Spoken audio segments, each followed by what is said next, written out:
All right, let's talk about uh, competition for a second. How do we know who is the best of the best? Why do so many people think Tom Brady's the best quarterback of all time instead of Peyton Manning? Why do all racing fans remember the Stallion Affirmed? I'm not sure anyone remembers the Stallion Affirmed, but remember Adam Smith? He thought that self-interest leads to good results. But why? The same thing that produces sports champions produces strong businesses and prosperity.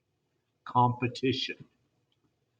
But not all businesses face the same kind of competition. A few actually don't have any competition at all. Some businesses are easy to start, some are hard. Some are practically impossible to enter. What do you think would be a hard business to start? Think about it. If you wanted to open your own hot dog stand, how hard would that be? Probably not terribly difficult, but maybe a little bit. But what about if you wanted to start your own car factory? Millions and millions of dollars needed to start your own car factory.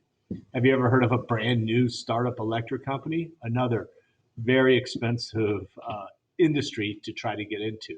Could I start my own bank? Let's talk about pure competition.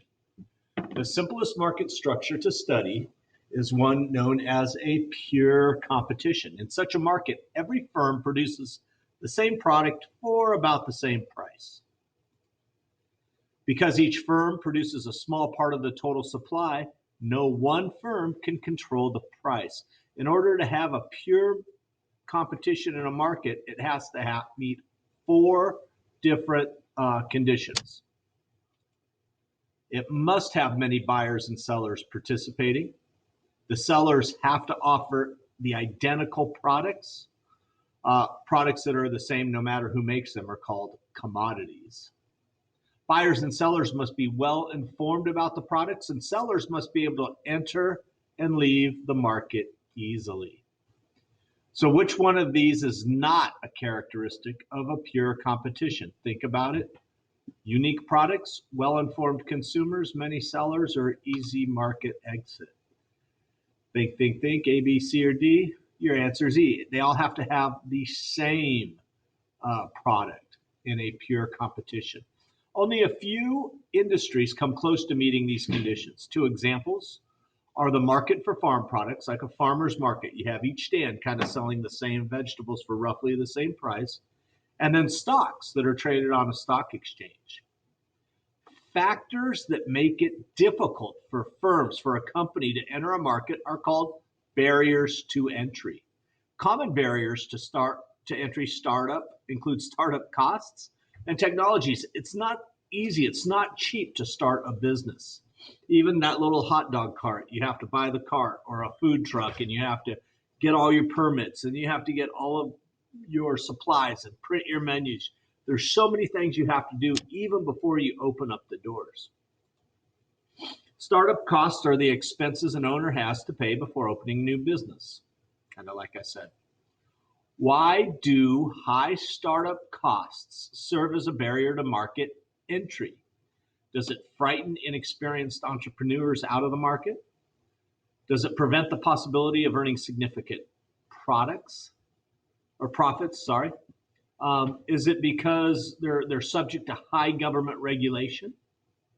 Or by limiting potential suppliers to those few with large amounts of capital?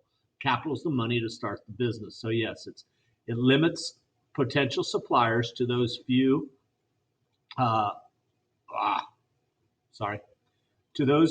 with large amounts of capital. Other businesses require technical ability. Carpenters, pharmacists, electricians need training before they can have the skills they need. I can't just say, okay, I'm a doctor now, right? Or I'm a lawyer now, or I can build your deck for you. I can't do that without training. Purely competitive markets are efficient. The intense competition in these markets keeps both prices and production costs low. A firm that raised its prices higher than other firms or experienced higher production costs would not be able to compete. So which of these markets includes all purely competitive markets? Things that are the exact same items. The blocks, wood blocks, dry pasta, plain t-shirts. All these others are different. Which of the following is most similar to a purely competitive labor market? Okay, so you don't just have a consumer market, but you have a labor market too. 3 teenagers who babysit, but one earns more because she's taken a course in babysitting. Well, your labor is not all exactly the same there, right? Just like in the product market, the product has to be exactly the same. But in this case, the labor market would have to be just the same, each person in the labor market. And in A, somebody has a leg up because they've taken a course.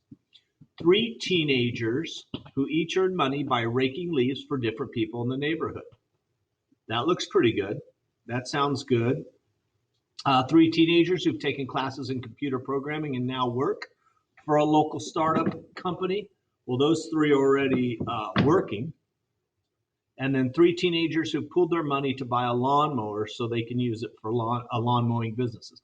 Those 3 teenagers are in the same industry together. So it would be definitely be 3 teenagers who each earn money by raking leaves for different people in the neighborhood. You have like 3 little mini companies, and they're all just 3 teenagers. Nobody has any specialized training or specialized tool. What would most likely happen if in a purely competitive market, one supplier was significantly more efficient than all the others? If one was way better than all the others, suppliers who could not become more efficient would be driven from the market. Other suppliers would rise their prices. That doesn't make sense. The government would step in to help other suppliers, or more suppliers would enter the market to meet the challenge. Well, if in a purely competitive market, the product or the service that you're selling is the same, right? It's the same. So if somebody became more efficient at it, right? Suppliers who could not become more efficient would be driven from the market. They would have to leave. That is it. Okay.